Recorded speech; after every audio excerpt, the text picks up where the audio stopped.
Xin chào các bạn. Lâu lắm rồi mình chưa xài lại cái máy Philips để làm mì sợi. Hôm nay mình rinh ra ôn lại, sợ quên bài. Nhưng mà mình chẳng có cái gì quên. Mà dường như là sợi mì nó ngon hơn, nhìn cũng đẹp hơn nữa. Bây giờ mình mời các bạn cùng mình ôn bài để làm sợi mì với lại máy Philips. Nguyên liệu mình xài là 2 cái trứng gà, và mình sẽ đổ vô là 1 muỗng canh dầu ăn trong cái cốc mà người ta bán cái máy có kèm theo sẵn.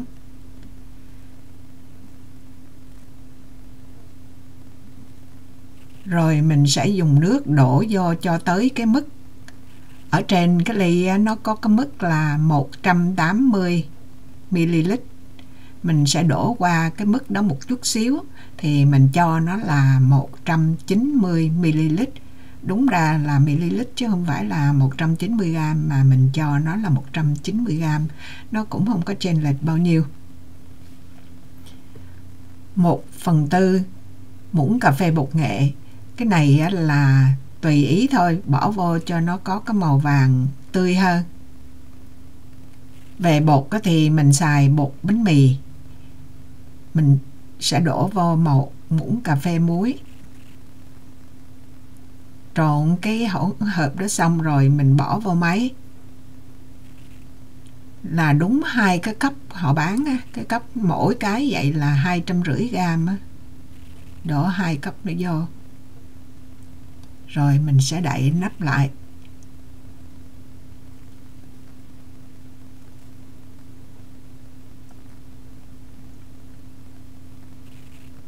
Bật máy lên.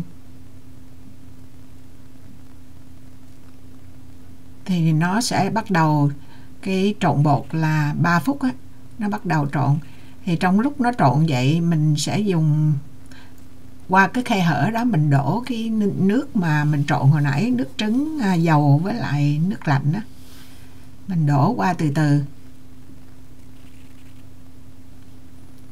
Một số cái lòng trắng nó chưa tan á, nó không có chịu xuống thì mình dùng cái nĩa mình chọt nó xuống.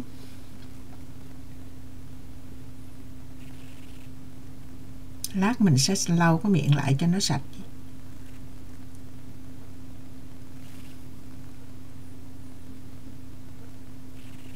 Rồi, bột đã trộn xong 3 phút thì bây giờ mình bấm tắt và mình mở lại để nó trộn tiếp 3 phút.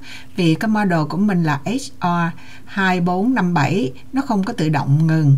Nếu mà mình không có bấm tắt thì bột nó sẽ in ra thành sợi. Thành ra muốn nó trộn lại một lần nữa thì mình phải bấm tắt rồi mình mở nó lên. Mình xài cái hiệu bột này đây, King Arthur 12.7 protein, là chất đạm á. Bấm máy tắt. Rồi nè, sau khi xong 2 cái trộn, cái máy mình bị nứt chỗ đó đó, nó bể cái miếng. Thì mình cho bột nghỉ là 20 phút. Sau khi mà bột nghỉ 20 phút thì mình mở máy, mình chọn 2 cốc. Ở trên cái màn hình nó có cái 2 cốc thì mình chọn nó 2 cốc. Bột sẽ trộn một lần nữa, lần thứ 3 là 3 phút.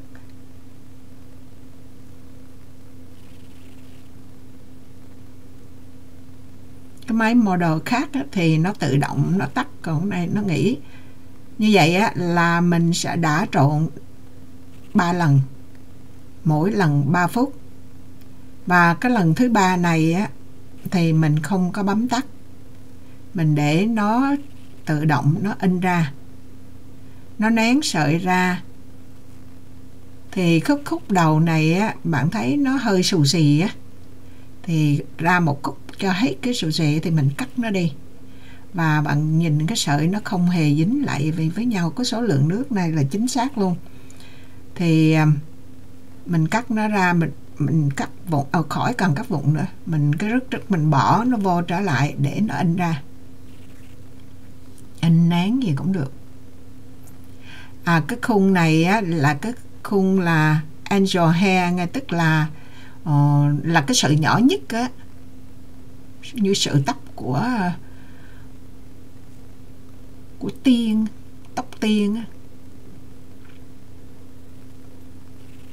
Bạn thấy là mình làm với cái số lượng chất lỏng như vậy á, nó không có cần xài bột áo á. Mình để đó rồi mình đem cất vô tủ lạnh trong hộp luôn, thì tới 2-3 hôm sau mình để mình luộc cũng ok. Mình nén ra cái sợi dài khoảng 30 cm thì mình cắt nó. Bạn có thể xài 25-20 tùy bạn ngắn dài gì tùy thích à. Mình thì mình để cỡ là 30 cm mình cắt rồi cuộn lại, nó không có dính đâu.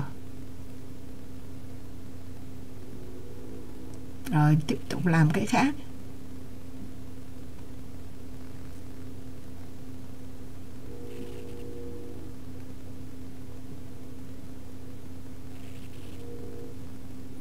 Cái cây đó hồi nãy là mình bỏ vô lại cũng không sao. Nó bỏ vô lại mấy cái phía sau nó giống như tóc quắn, tóc tiên ở phía trước thẳng thẳng, ở phía sau nó vắn này. Sợi rời rất đẹp luôn, không có cần xài bột áo nhưng mà nó cũng không có dính chùm.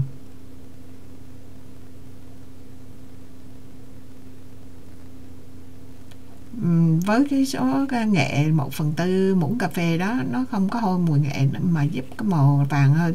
Cái này á, nếu mà mình xài mình có bỏ nước tro hay là baking soda thì mình bỏ nghệ vô nó sẽ ra cái màu gạch chứ không phải màu vàng.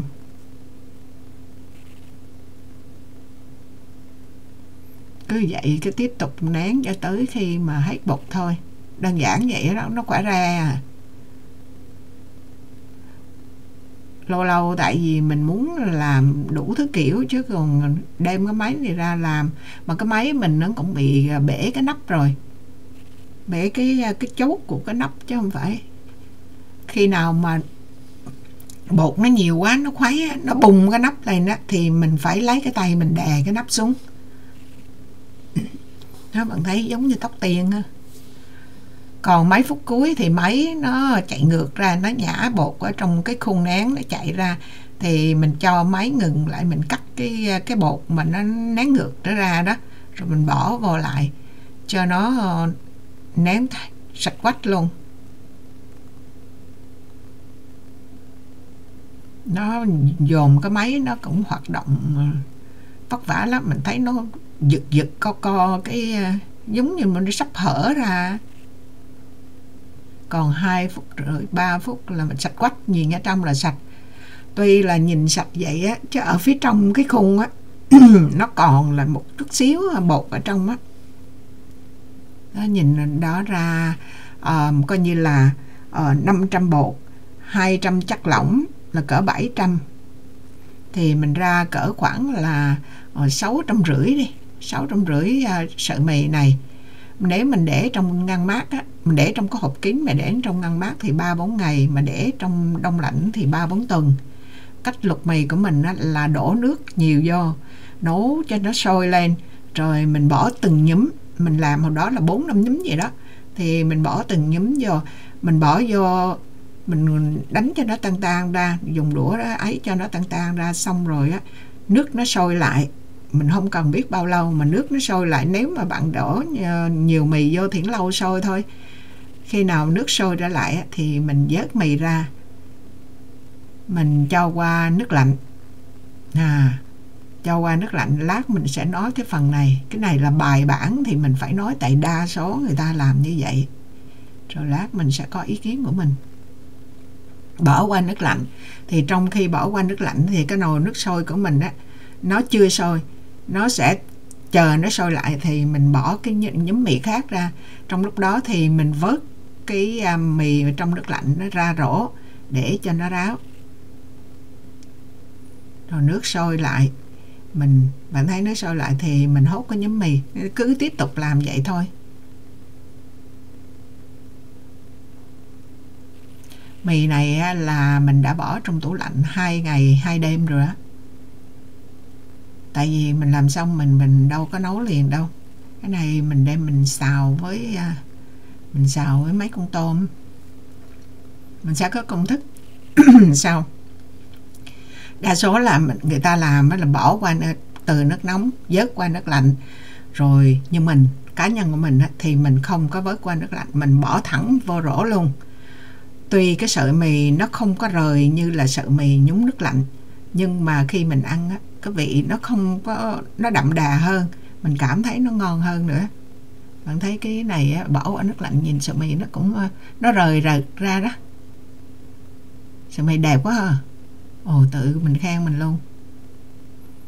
Rồi, đây là cái mì không qua nước lạnh này, nó hơi dính vậy đó. Còn cái sợi mì qua nước lạnh ở góc dưới này không nước lạnh. Đó. Rồi, cái video chỉ đơn giản vậy thôi. Cảm ơn các bạn đã theo dõi. Hẹn gặp lại các bạn trong những video kế tiếp. Nếu mà các bạn làm, mình chúc cho các bạn thành công. Tại vì không phải là ai cũng có cái máy Philips này, thành ra mình làm thì làm cho vui vậy thôi. Cảm ơn các bạn đã theo dõi.